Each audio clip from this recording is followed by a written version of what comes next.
Joey's is like crisp and clean, but Joey's is the Japanese version of it. So how Joey got that, no idea. And apparently that one's worth a little bit more money. And they look exactly the same. There's like just a slight difference in the bottom like lines. He'd give you a chunk, partial ownership. Like what's he sharing with you? Well, just because it was so much. I mean, it's so much high, money. We had a no couple idea. $1,000s. Or it's just like, too bad you made the trade. You made the trade. Yeah, you could have taken your time.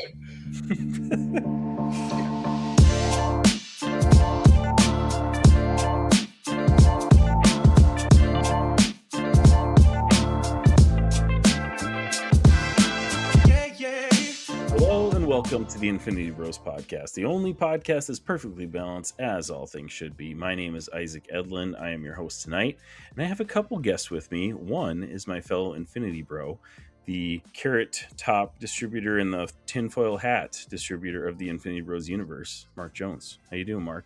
I'm glad to be here, back again. It's been a while, and just to tickle everyone's eardrums here on some carrot stuff.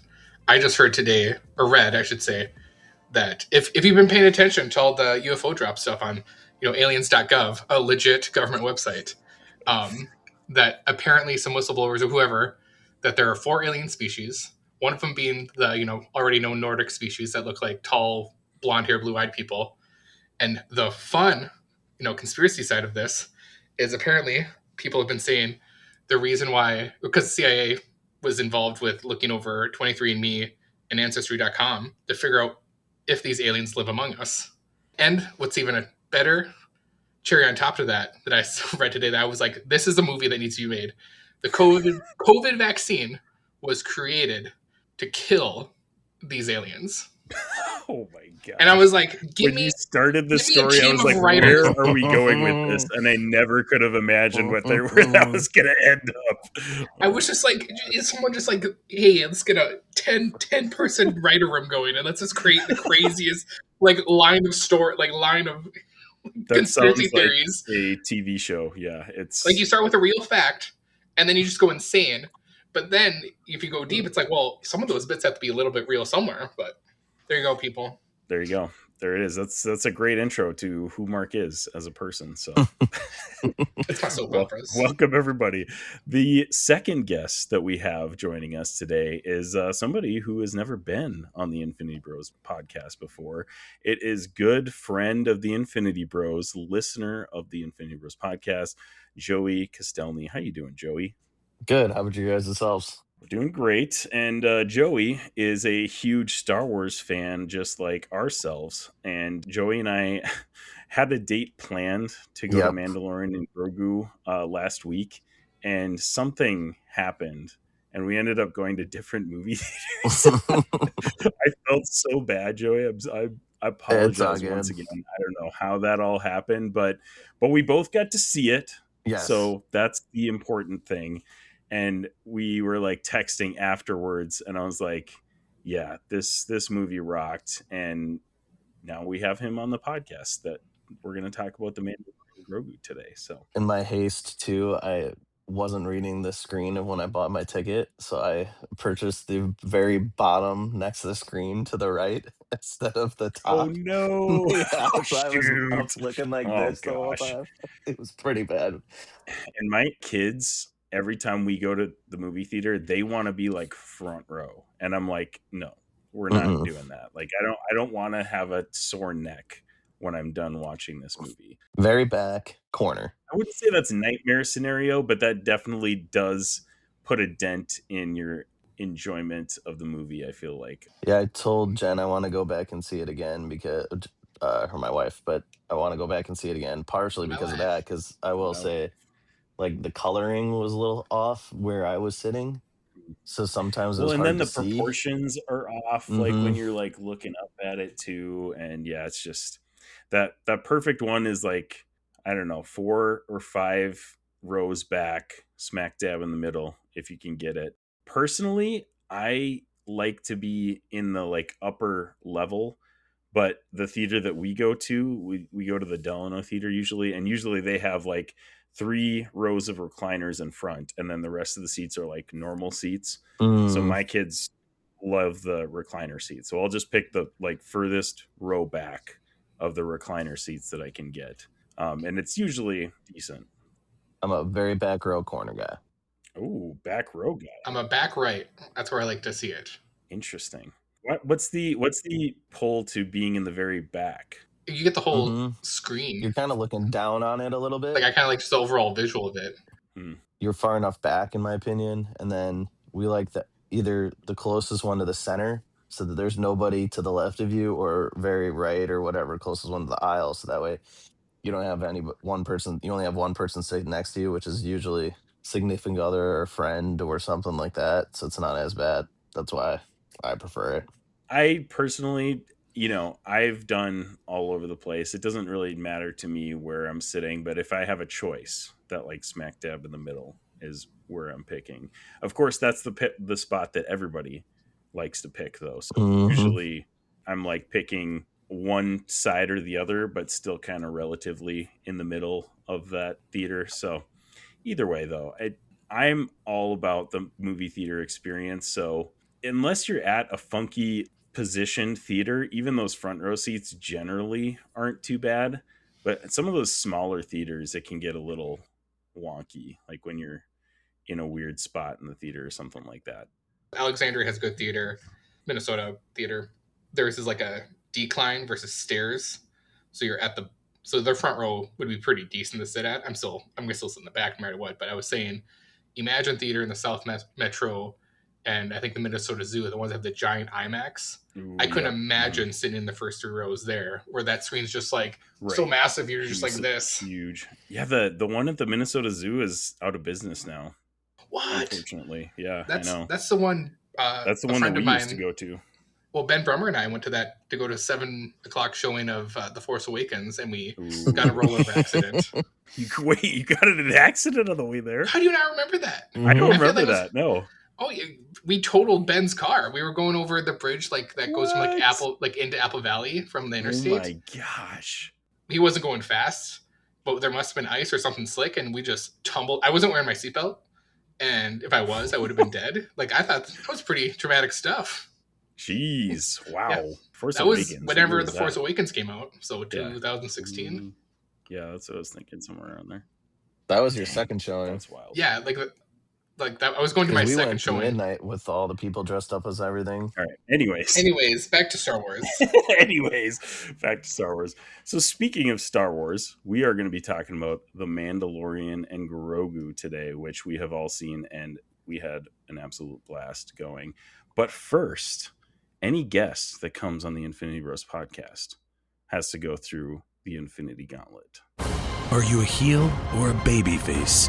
If you could make any flavor Cheez-It, what would it be? Is it pronounced Grogu or Groku? If Keanu Reeves isn't in the movie, can it be star-studded? It's time for the Infinity Gauntlet, here on the Infinity Bros podcast. Joey, I purposefully did not prepare you for this because that's part of the fun of the Infinity Gauntlet is being unprepared. So here we go. Perfect. Joey, are you ready for the Infinity Gauntlet?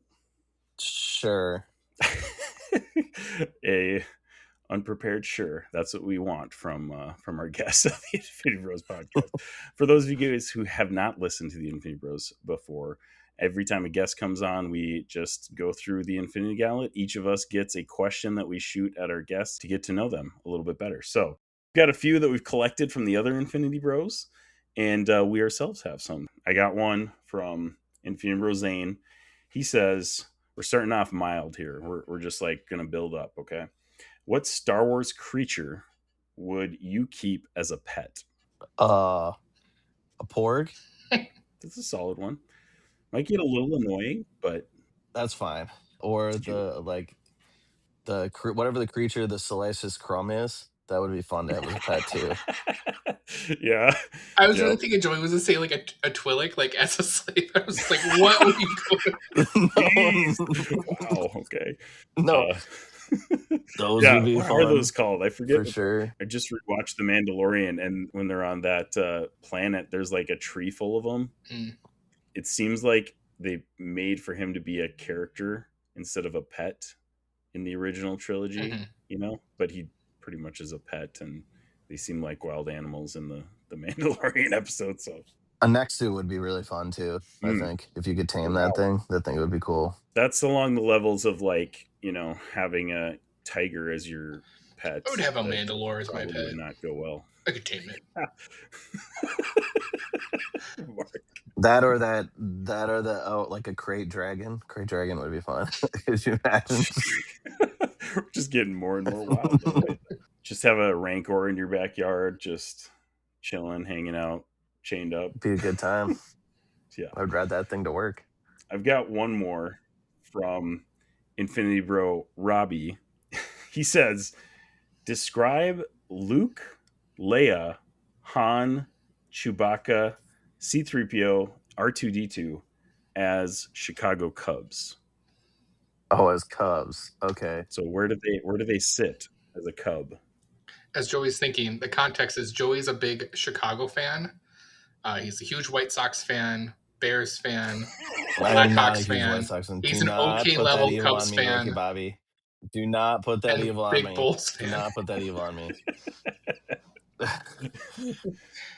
Like an annoying know-it-all player is, I'd probably have to play like that's C-3PO. So I'm trying to think of like a player that was just irritating, that like I just couldn't stand being on the Cubs. It was probably like one of the role players they tried to put on there, like an Eric Sogard or something, where they kept on trying to shove him down the face of the fan base, and he just wasn't good. Sorry, Eric Sogard, you were just bad. Some crappy role player, I think, that's just annoying. I would say for Han, it would probably be Anthony Rizzo, just because he was like the heart and soul of Cubs. And there's a new Cubs podcast, and Rizzo and somebody else is talking, or David Ross are talking. I don't want to get into it, but Rizzo did some wild stuff, and I just put that as Han. Don't get Joey going on the Cubs podcast. Yep. Oh, dude, it's fun. Yeah, Luke, Chris Bryant. For those who know, Max, you know who will enjoy this segment is Max's best friend, Scott Hilga. Scott Higa, yeah. Higa, sorry, I said it wrong, but I apologize. The fact that you called him out by name, I mean, that's he's probably gonna love this. Well, he's a Cubs fan. Yes, exactly. So, what else? Let's see. Who am I missing here? Leia would probably be like a lovable, darling player. Somebody that like everybody loves. I think would be like.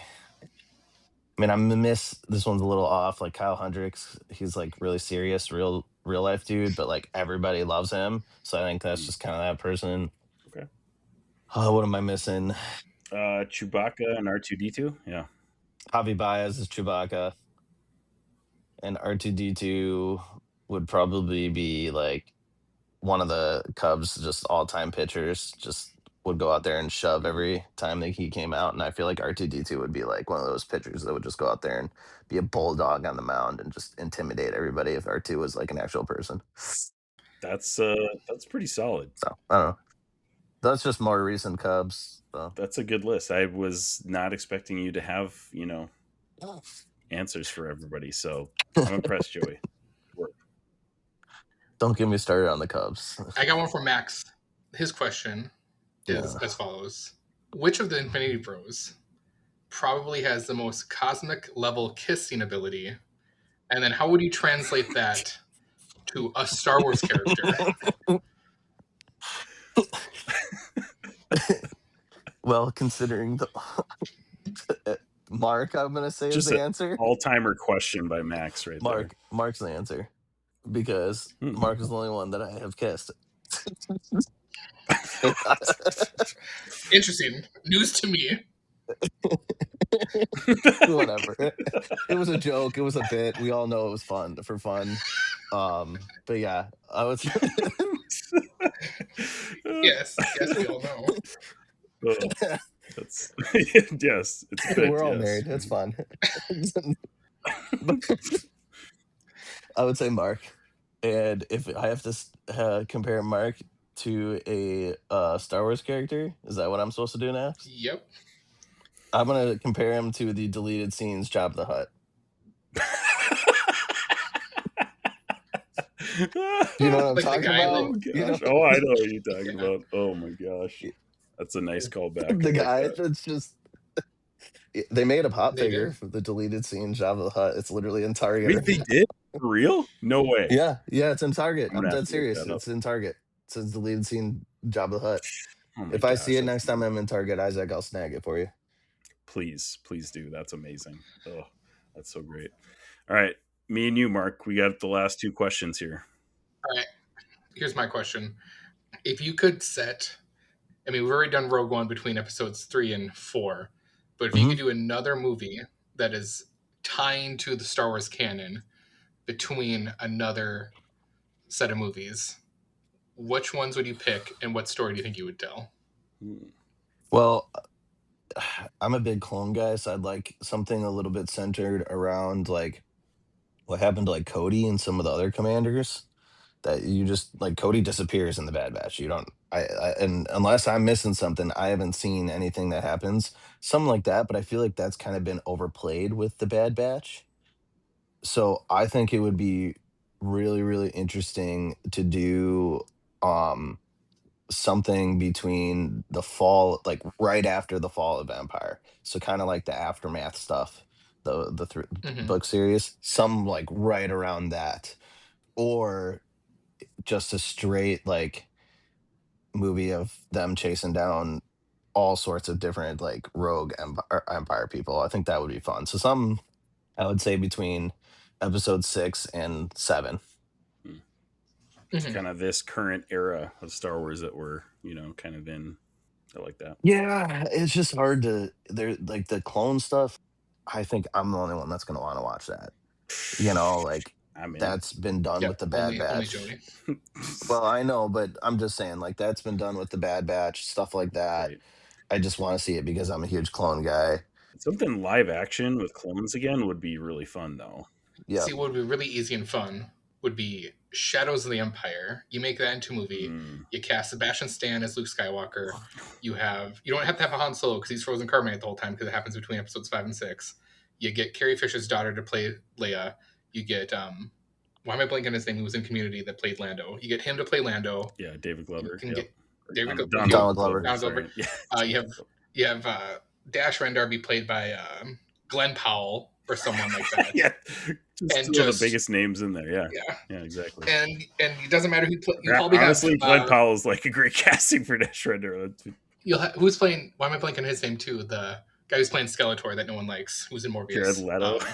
You have him play Caesar, and then there you go. Yeah. All right. There you go. We got us the bare bones of a Empire movie. I love it. I do hope they start doing that Ahsoka theory that's floating around. Oh, where they can retcon stuff through that Imperial realm or whatever. I don't know how I feel about that. I feel like eventually that starts cheapening things, but like you still can tell some stories that would be good with that too.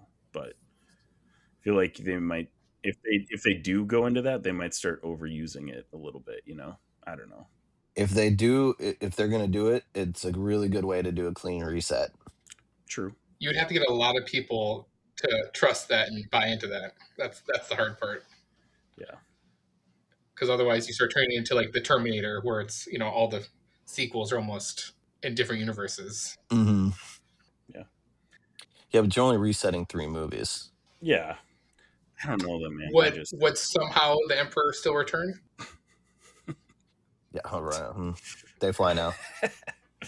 All right. Last question I've got for you, Joey. Yep. So you somehow are teleported to the Star Wars galaxy, and you have 3 choices of roommates that you need to live with for extended period of time. Maybe not the rest of your life. Okay.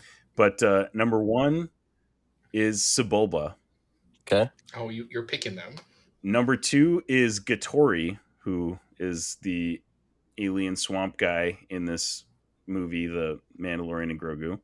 And then 3 is Cornelius Evazan, who is the pig-nosed guy that tried to come up on Luke in the bar. You mean Dr. Irvine's? 4? Yeah, 4. Dr. Irvine's, yes. Wanted in multiple star systems. Yes. That's sentence. So what's the question? So who you want to live with for an extended period of time? Oh, Dr. Irvine's. Hands down. Is that his name? Yeah. I've like everything that I'm looking at says Evazan. Well, maybe I'm pronouncing it incorrectly. Maybe it's Dr. Evanston or something or whatever. Then, but Sure. Yeah. I've always Anyways. said Irvine is whatever. You know how me and pronunciations do not go together. So you and pronunciations are like Robbie and pronunciations. yeah, awful. I would pick him. I feel like he'd be fun. Plus, he's a doctor. You know, Why? I could get some medical care. You are not thinking of the same person. You're thinking of the alien that rats on them where the Vulcan is. That's who that Dr. Evazan is. No, that's sure? Yes. Dr. Evans is the guy that gets his arm cut off by Obi-Wan Kenobi.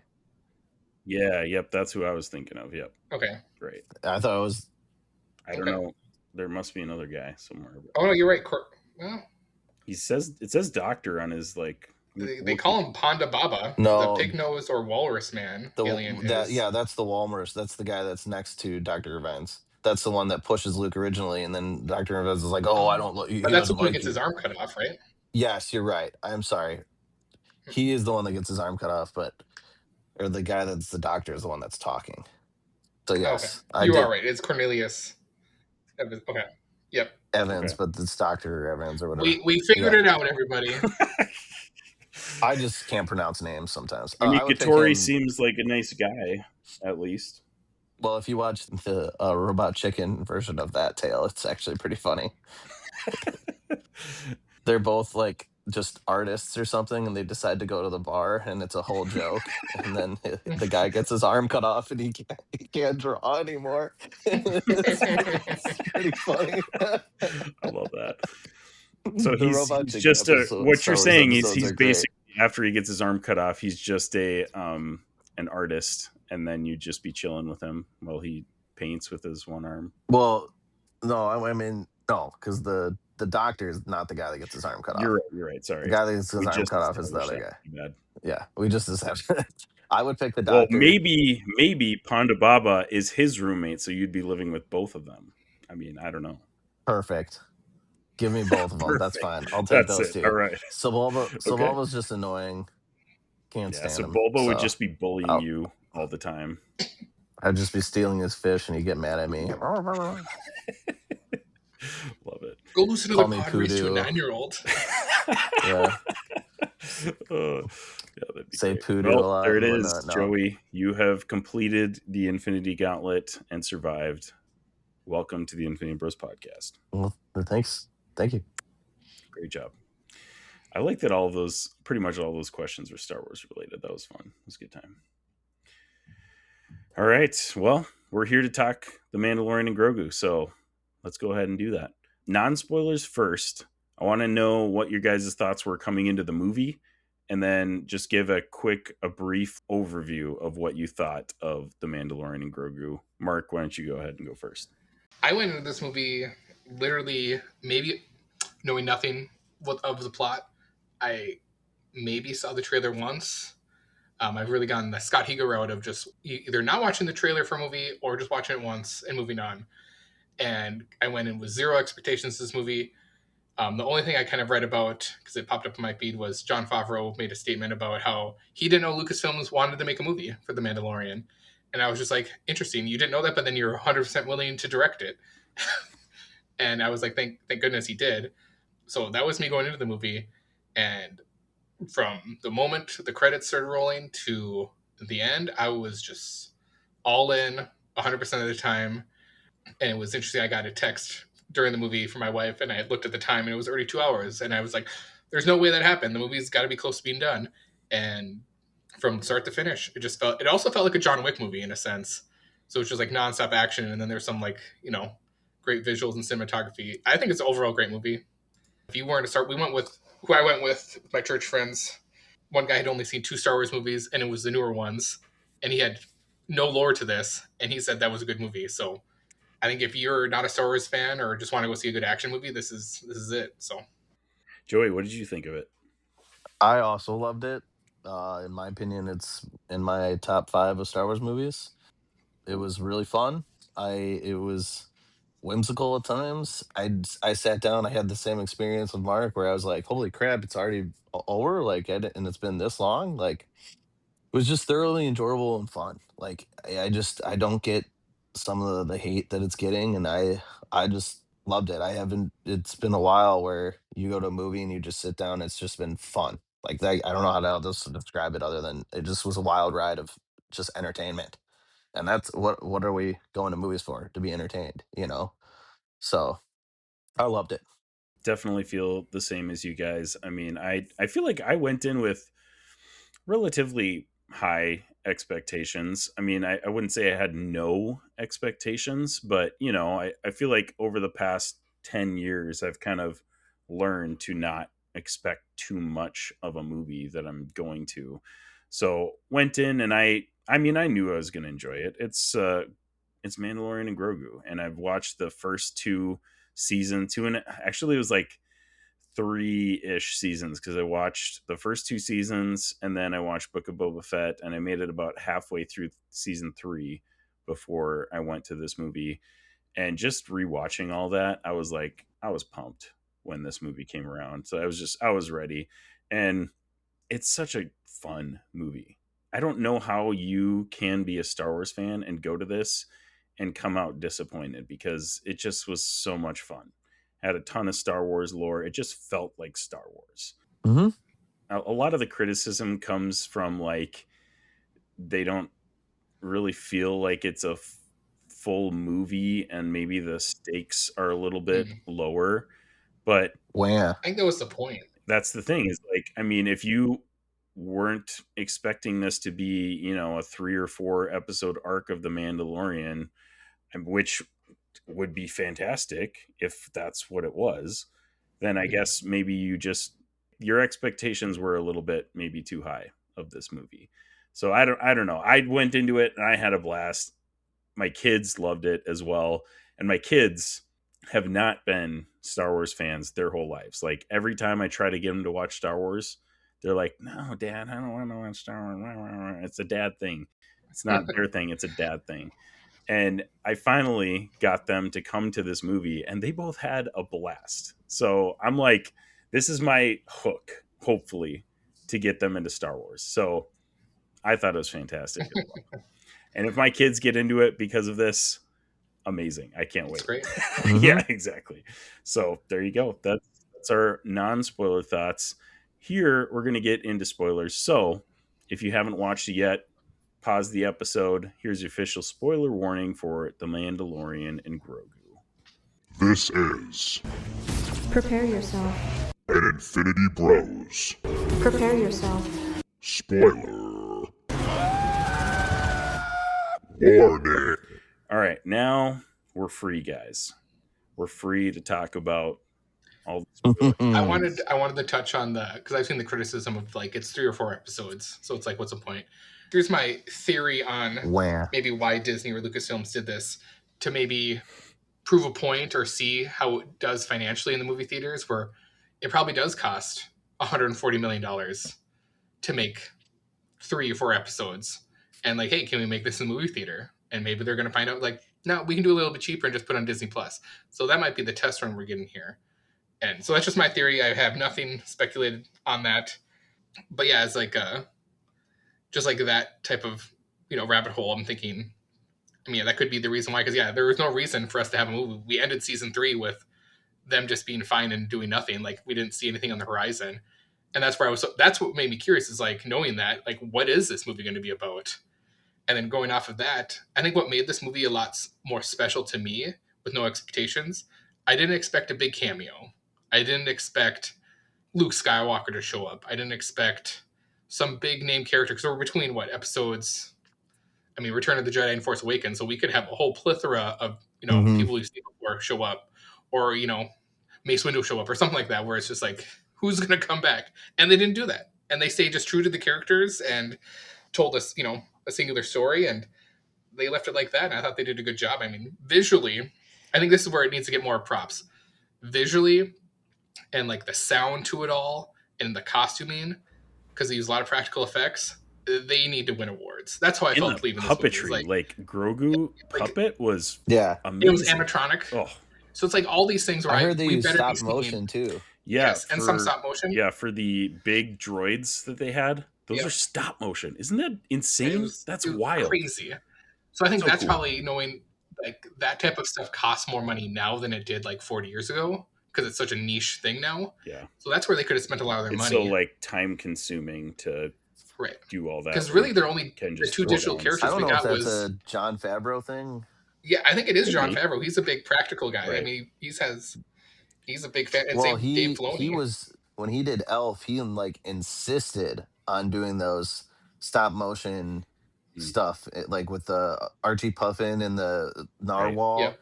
That was that he like insisted on it. If you watch like whatever that Netflix documentary is, so I'm guessing he had to deal or he had a hand in that. And yeah, I agree with Mark. Visually fantastic. I thought it was freaking sweet that all those monsters that they battled in the arena were right off the Hollow Table board That game. was from the A New cameo. Hope. Really, it's like if you pick that up, it's like that's what they were literally playing in their chess style game. They did an amazing job with the lore in this movie. Like, the Djarin board, and you know, with all the things.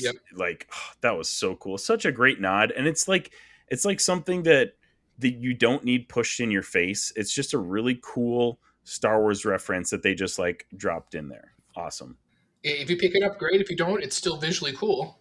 So yeah, that whole thing with, you know, rescuing Rada from that and then having the Djarin match was sweet, though. That was one of the kind of banger opening scenes. I mean, despite the ATs, you know, in the very opening scene, that was like wild. I love that whole sequence and getting a good visual what an AT-AT looks like inside. Gosh, so cool. So cool. I thought that was, and not to mention, my favorite part of the whole movie, I think, was Grogu like tapping on Mando's helmet when the bombs were like ready to go off, and it just he just kept doing it for like a whole minute, and it was like, oh my gosh, this is this is so great. Oh, I did cry at the moment when Grogu was pushing Mando and he wasn't getting up. And that is one of the 3 times I've ever cried in a movie theater. Mark has been there for one of them. More kid stuff that involves parents and fatherhood and growing up. It's just gonna keep coming. Tears are flowing. I did find it interesting in this Grogu Mandalorian movie where we didn't get a lot of characters from the show. Like no one that heavy hitters from like the past. That's what I think kind of made it unique. Like you weren't really anticipating it, but like looking back, you're like, yeah, they could have totally thrown maybe Cara Dune reference or the Bill Burr's character or something like makes a comeback. But really, they just kept it. It's those 2 guys and a whole cast of like who they're fighting with their what is now the New Federation or New Republic. So I did really like the Embo appearance. That was really cool. Embo and his pet dog thing was cool. Road of the Hutt was really cool. Yeah. Especially going called back to the original Star Wars, the Clone Wars movie, where the whole job is to rescue that dude. Like, I mean, that was fun for me. Yeah, it's crazy that there's like, if I had a nickel for every time there was a Star Wars movie based on a TV show where they are rescuing Rod of the Hutt, I'd have 2 nickels, which isn't a lot, but it's weird that it's happened twice. Kind of wild, but pretty awesome at the same time how it like came full circle, and you know, rescuing Rada is the thing they're doing in this. And Rada himself, I don't know, there's people complaining about him online too, but I actually love him. I thought it was great. Yeah, people were like people are complaining about the voice acting, and I'm like, just get over it. I don't know. My thing is like, fine. I just don't. Well, what do you want? You want him to speak Huttonese the whole time? Is like that would have made people better. That's one thing that people are complaining about, is that he wasn't speaking Huttese. It makes perfect sense that he's not, because he doesn't want to be like his dad, right? Like that makes total sense. The twins, when they were speaking basic, I was like, okay, like I could have used them just speaking Huttese the whole time, because they don't care. They don't want to speak basic. I feel like it didn't really like, you know, affect me one way or the other. But Rada speaking basic, totally fine with that. It makes total sense to his character. I don't get why people are upset about him.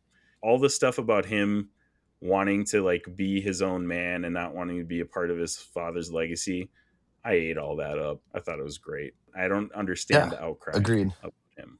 Like, I don't understand why people are saying like, oh, the stakes weren't high. Who cares? It was a fun movie. Did you have fun? Did you enjoy the movie?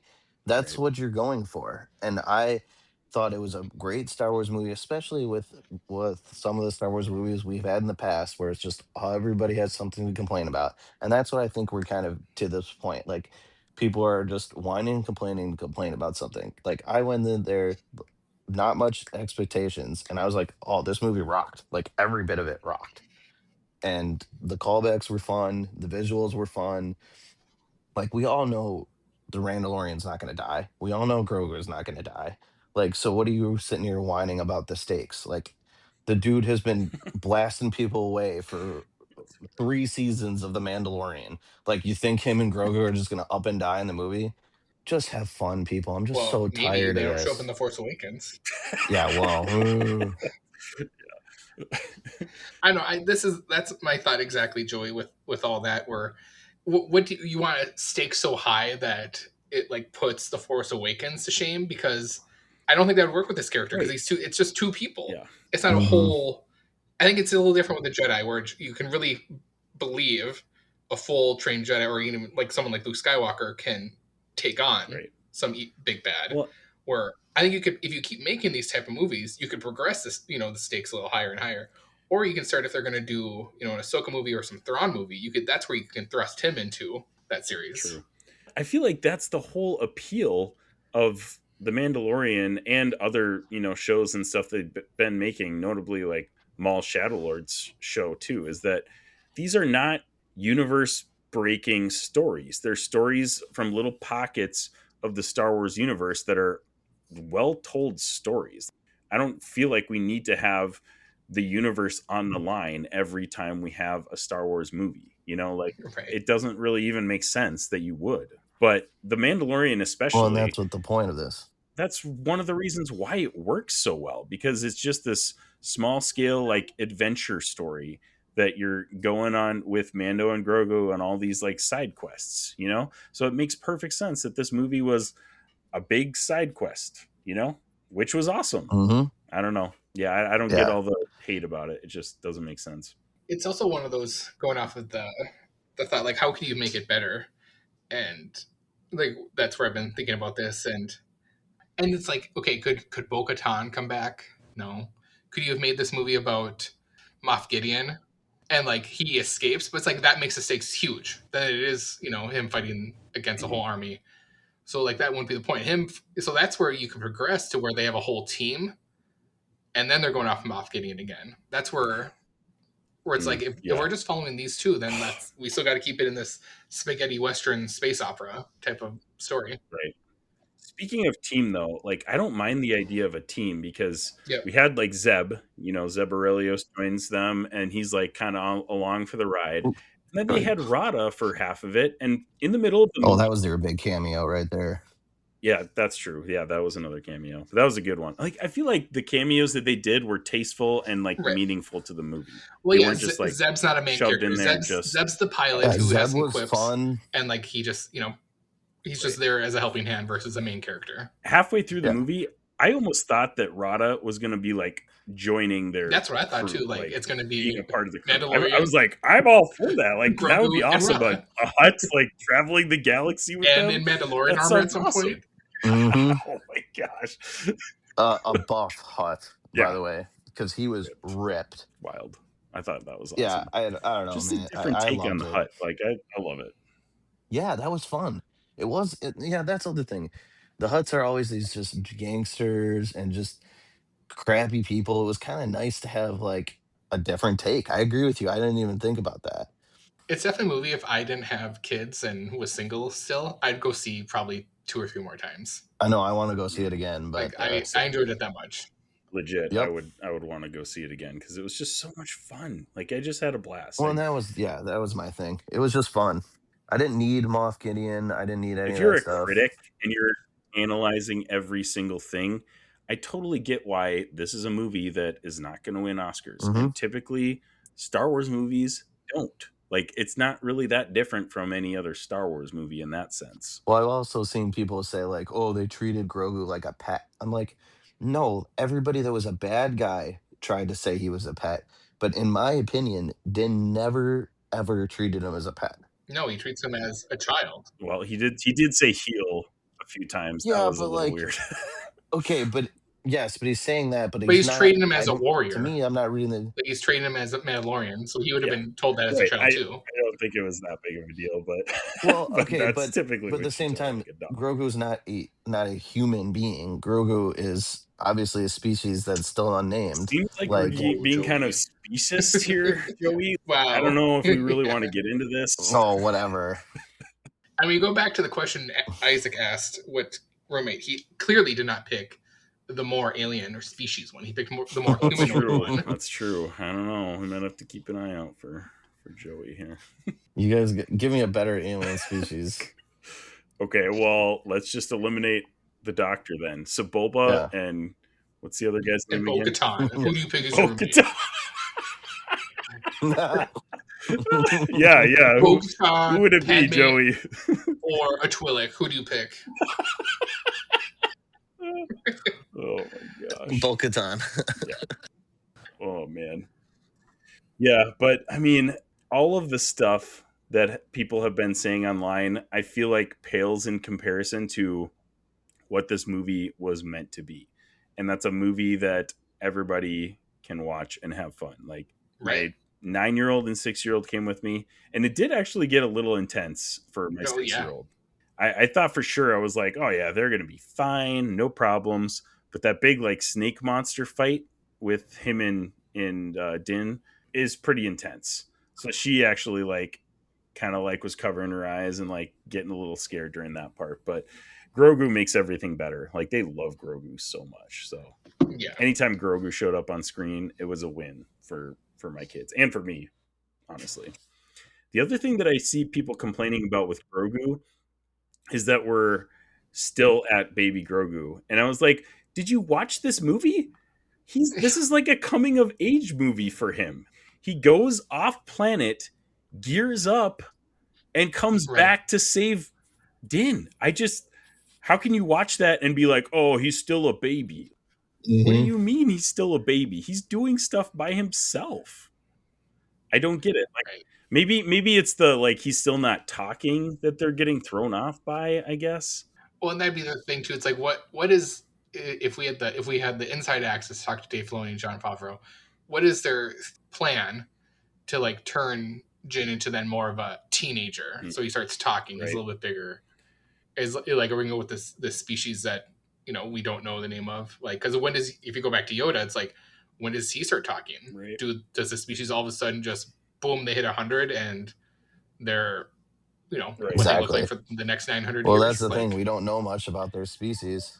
You know, that's a good point. Like, who knows if it's so that I guess that's good for Filoni and Favreau if Favreau continues to be involved as he has been, because they can kind of make those rules because they haven't really been established, I guess. So well, I've seen a lot of people complain about Filoni being the new lead, and I'm just like, why? I just don't understand this hate. Like everything that these guys do, and they're like, oh, fan service, blah blah blah. I'm like, okay, but they give you fan service and you get pissed about it, and then they give you Last Jedi and other stuff and you get pissed about it. So it's like, what do you want from like, just go and have fun. We went from like 15 years of shows and movies where it was more like agenda pushing, and then we finally get like a movie like this where it's like fan service to the like almost nth degree and like true to the lore, and like there's still people complaining about it. So it's like it just goes back to this. You can never please everybody.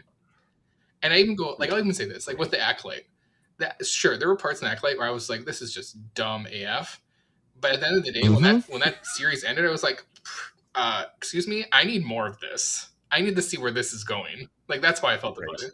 When they actually canceled it, it was like, what do you mean? Like this story wasn't done. Like I wanted to hear more. And they were hyping it up that it was the most streamed thing on Disney Plus. So it's like clearly it's not getting canceled because of they're canceling it because of the space witches is what they're canceling it about. Sure. That was just the dumb part. But speaking of fan service too, I mean, like, Acolyte you can talk about, but also Skeleton Crew is a show that was actually solid. It was a good show, and there was nearly no fan service in that. Like it was just a solid show that, I mean, it's in the Star Wars universe, but it's almost separate in a way. Like it's so set apart. Well, And given the story behind that, it absolutely would have to be separate because the whole story takes place on a planet that was separated like, from everything. Totally makes sense. And people still didn't watch that. So like if you're complaining about fan service, there are things out there by Star Wars that they have done that are non-fan servicey projects, but you're obviously not watching that and parading that. So I don't really know what you're complaining about, honestly. If you're getting something that you have been clamoring for and then it doesn't do well, I don't know what to tell you, man. I think maybe you just Yep. barking up the wrong tree at that point. People in the Star Wars universe that I've noticed, they just want to be pissed about something.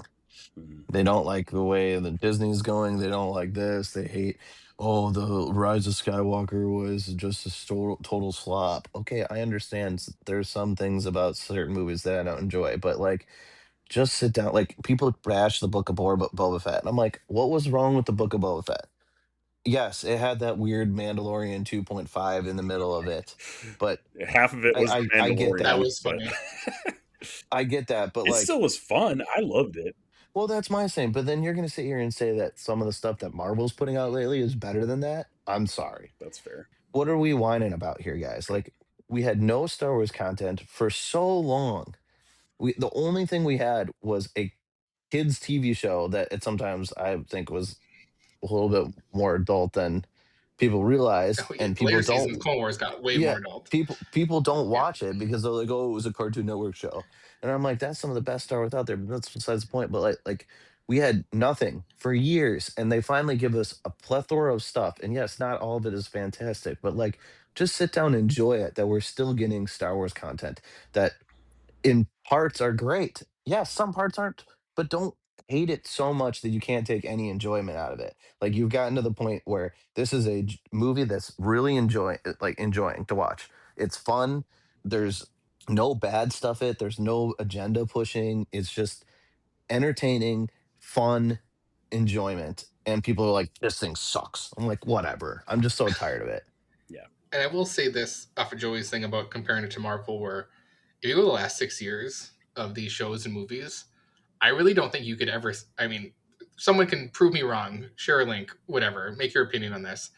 But when you go CGI to like CGI, I don't think there's ever been a bad take on a Star Wars CGI or any type of puppetry or whatever you want to say compared to like my first thought goes to the headless Hemdall's kid in Thor: Love and Thunder, where it's like seeing that in the theater, like they've cleaned it up on Disney Plus, but it did not look clean, in the theater, or even like the third eye from in Doctor Strange: Multiverse of Madness. Yeah. It's like those little things where it's like you really never get that in Star Wars. Yeah. Star Wars does such a good job at like mixing practical and CGI too. Like they've always had that kind of tradition of practical, like alien suits and all that stuff. And I think Marvel went a little overboard with their CGI stuff. Relying so much on CGI. Right. But that goes back to who's in charge. Yeah. I mean, and who you're going to have as your visual team. I think that's where, Star Wars is always going to have, as long as they keep doing what they're doing, this higher, I guess, bar for what they do for visuals. Yeah. Is it's always through Lucasfilms. It's not like, in Marvel where they third party out their VFX for a lot of it. So Mm-hmm. You're going to have people that are hired that love Star Wars stuff that are going to have passion for it. So I think that's what probably makes it visually is always going to be good. So that's true. Hopefully that stays the next 50 years. Yeah, I mean, I feel like you can't even argue that visually this movie looked great. It was fantastic. I even if you didn't like the movie, you can't argue it didn't look great. Sure. Right. Yes, you're right. I don't know, man. There's so many good things about this movie that even if you didn't like the plot, I just feel like all of those things should at least get this movie some credit, and most people do, especially Star Wars fans. I feel like even the ones that are kind of hard on it are saying like, oh yeah, like it was still fun for the most part. There's a loud minority that are saying it was a trash movie and they're just straight up wrong.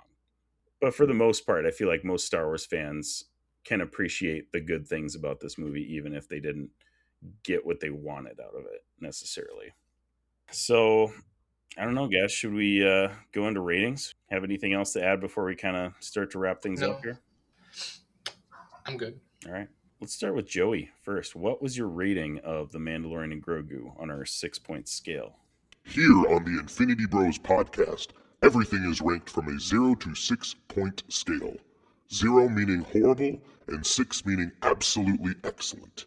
If all of the Infinity Bros rank something a 6, it gets an infinity step. I'm going to go with a 5.7 out of 6. Nice. Mark, what would you rate it? I'm giving this a 6 out of 6. It was great. Top to bottom for me just was story, visuals, pacing. I thought it was great. So I'm all, give me more of this. This is a movie right up my alley. So I think I am going to give it I'm going to get a 5 out of 6. Still really, really solid. I just think when I'm comparing it to all the other Star Wars movies, I have a hard time like putting it at the same level of like the original trilogy and even the prequels. Like I hold those prequels like dear place in my heart because they were what we grew up with. I feel like all of us probably do, but it's still really solid. And this is going to be an amazing movie to just throw on the TV at home and just like rewatch over and over again. But yeah, I think 5 out of 6 is kind of where I've settled on it. So there you go. Tell us what you guys think of Mandalorian and Grogu and give us your rating. You can hit us up at the Infinity Bros on socials, infinitybrospodcast@gmail.com or theinfinitybros.com.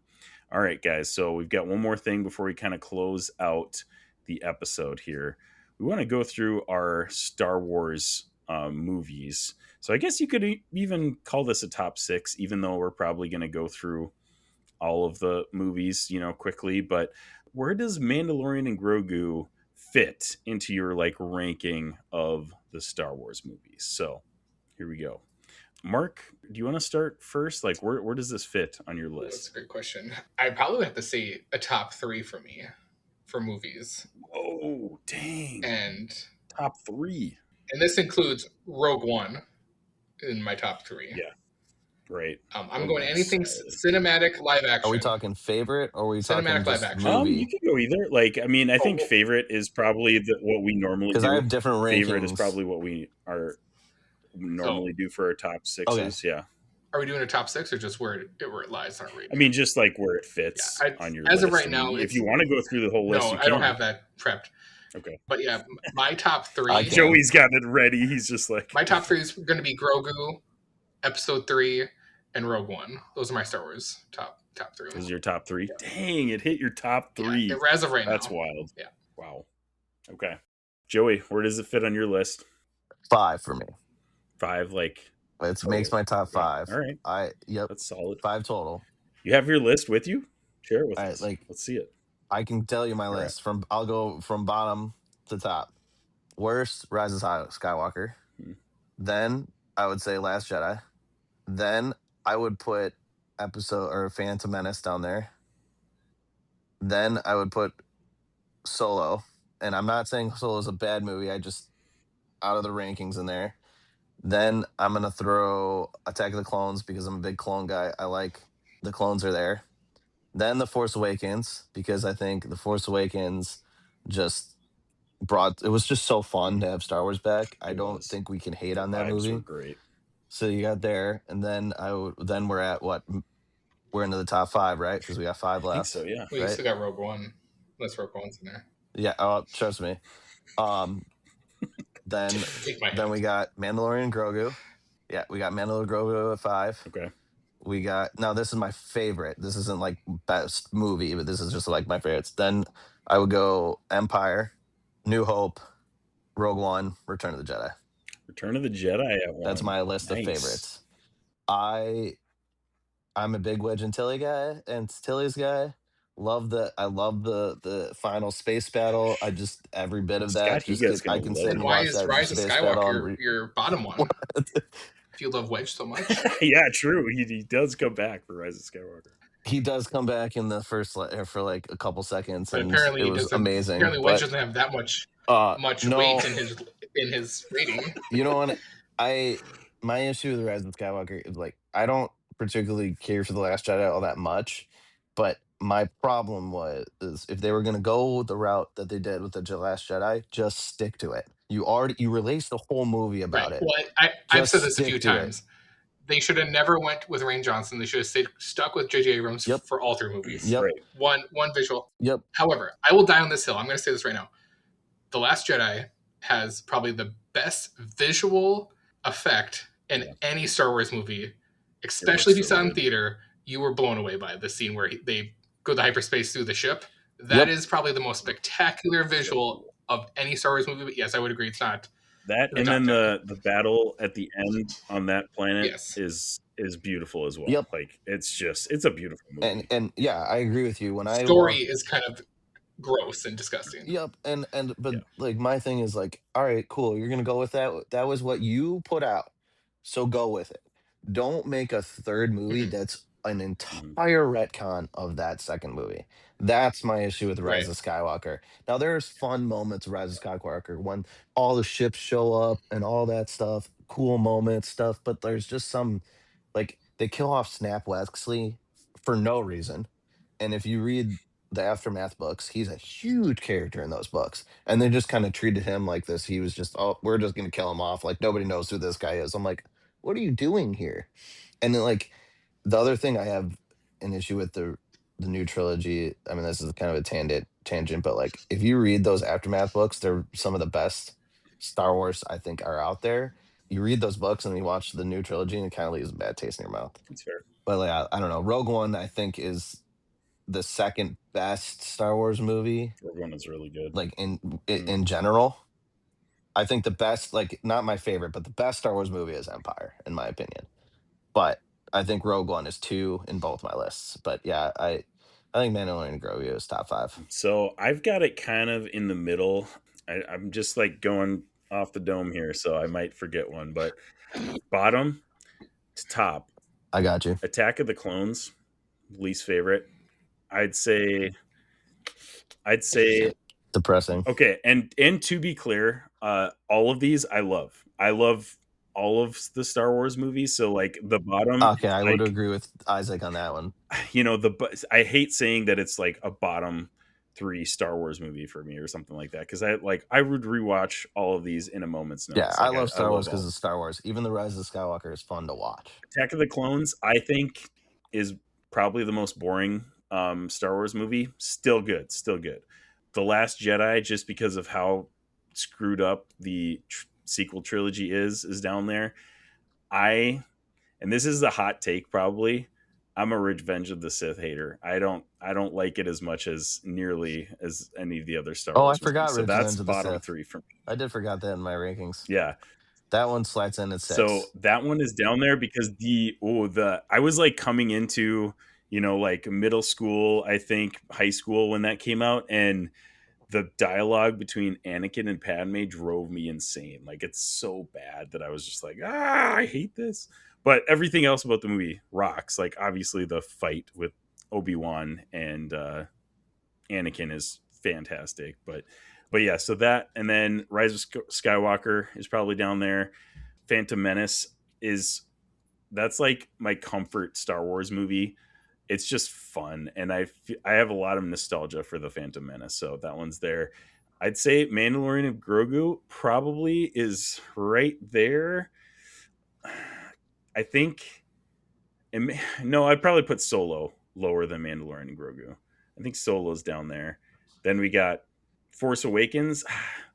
It's like right there. All of these are so close that I have a really hard time kind of piecing that together, but it's kind of right in the middle there. The 3 original trilogy films are top 3 for me, just because I can't put anything above those original trilogy. Like they're just so good. But Rogue One is probably 4 for me. And then, well, maybe Mandalorian and Grogu is 5. Maybe it does sit right there. Yeah, that makes sense. Because I'm trying to think of what other movies did I miss? What did I miss? You got Solo. Rogue One. You have that one there? Rogue One, yeah. Then you have the 9 movies. I know, I forgot Revenge in my list. Yeah. I think Phantom Menace, Mandalorian, and Grogu. Actually, we're all forgetting the Clone Wars movie. No, I'm not counting that one.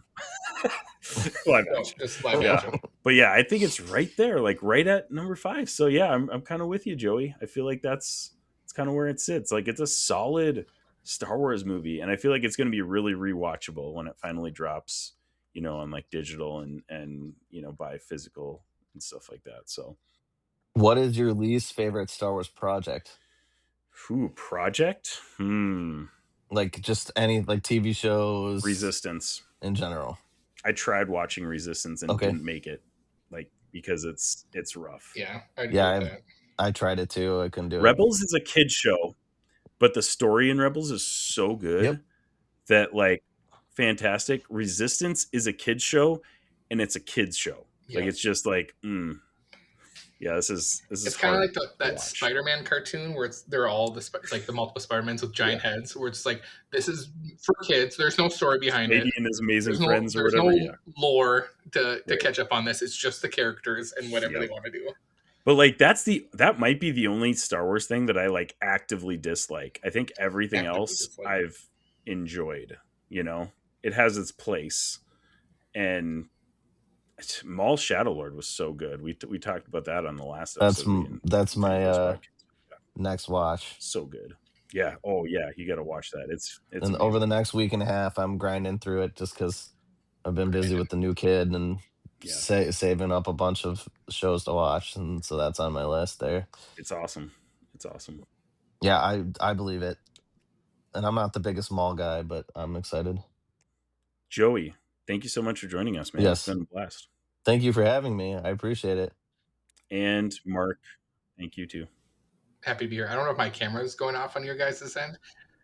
It's like I'm going to be sucked into the back rooms. So thank you. It's been fun. Kind of looks like it. We're having fun here, guys. And thank you, Infinity Bros Universe. Wherever you're listening, however you're listening, thank you so much for making us a part of your podcast experience. We love you 3000. Bye. Thanks for tuning in to the Infinity Bros podcast. You can find the Infinity Bros on Facebook, Instagram, Twitter, TikTok, Twitch, and YouTube at the Infinity Bros. You can also check out our website at theinfinitybros.com for links, reviews, and sweet merch. Feel free to send listener feedback via social media or email at infinitybrospodcast@gmail.com.